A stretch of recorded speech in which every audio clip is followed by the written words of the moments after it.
Well, we just discovered a channel called That Aged Well, and I had no idea what it was. And Jump to a conclusion. I did, because I saw this, one of the thumbnails was for the Howard the Duck movie of the 80s, and the caption was, "That aged well," and I'm like, are you kidding me? What are these guys going to be on about? And turns out that, yeah, what they're on about is really fucking hilarious. It's just a joke. They ripped the whole movie up and down one side and down the other. It was so funny. Basically about duck sex. A lot of, duck sex. And, duck nudity, the Play Duck magazine, and all that. Oh my God. So he completely misinterpolated and got all upset because he thought that they were promoting Howard the Duck movie. Like it was great. Like it has seriously aged well, and this is why. But no, it's not that. It's oh God, they're so funny. Yeah. It was hilarious. They talk about Jeffrey Jones. Yes. And how, you're here having sex with a duck, but I'm the freak. Right. Yeah. And Yeah. they bring Kevin Spacey into it. I'm like, oh my God, it was fucking awesome. Dude, it was just... It was terrible. I love it. Oh, yeah. No, but anyway. It was savage. Let's talk about your real issues with Howard the Duck. Okay. Because you just... Where do you want me to start? Because you kind of just went all Bill Bixby. As soon as you saw that, you're like, how could that be? These people are wrong. Well, yeah, because I didn't really know what it was, what to expect from it. And it turned out it was a big joke, and it was hilarious, and they're so on point because, dude, all right. Your specific problems with Howard the Duck seem to be that his mouth doesn't look right. The characterization. The eyes were wrong. The eyes were too beady. So Howard had the great big round eyes. So they should have done like Sonic. Yeah.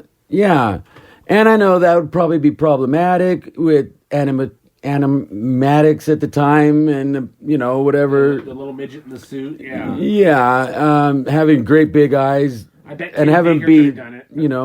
Yeah.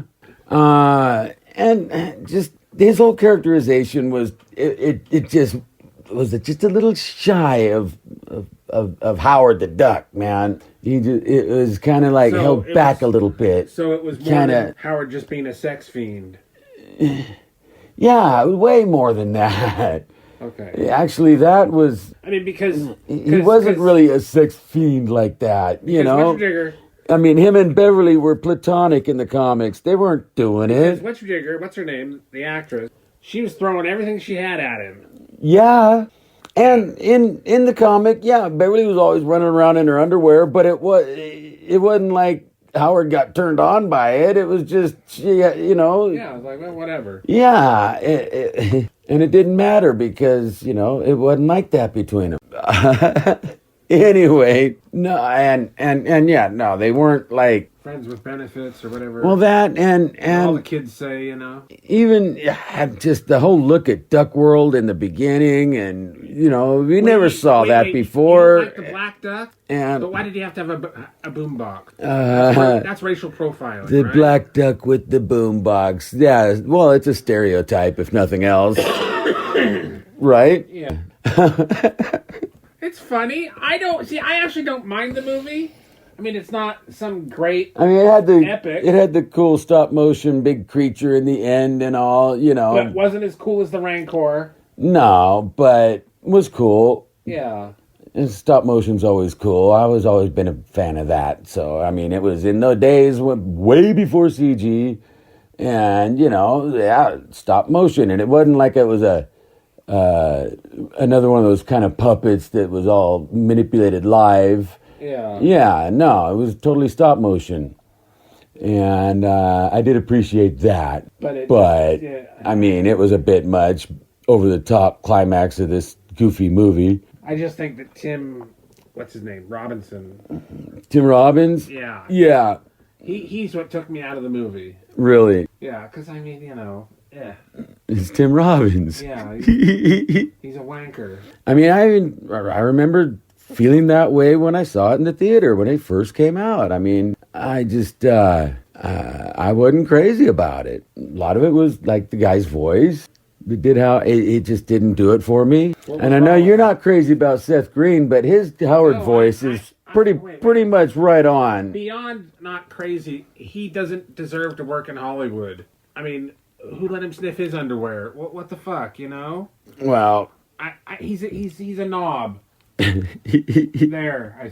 but anyway, no, there was just I don't know. I just it didn't really make the translation into the 80s and that whole kind of what they did with it, especially with the music and Beverly being in a band and just all that It didn't work for you. did not work for me at all. Yeah. Because, Howard in the 70s was just quite a different, it was. And You just couldn't do it. It just no. no, and I just can't sit through it even like now. If you put it on right now, I probably couldn't get through the whole thing. Wow. It just really, I mean, it does have some really low parts where you're just like, some really low parts. it's like, why is what? I mean, I don't even think Full Frontal from Whatchatrigger would help the movie. I'm just saying. No, I mean, no. It doesn't matter how much you polish a turd. It's still a fucking turd, man. Right? Yeah. So, yeah, all the bells and whistles and everything else is just, Is that what we're calling them these days? Okay, yeah. All right, bells and whistles. Let the band play on, right? Oh, Right? wow. Yeah. No. No, that's the boys in the band. That's a whole different movie. No. Oh, yeah, no, that's different. Yes. Oh, my.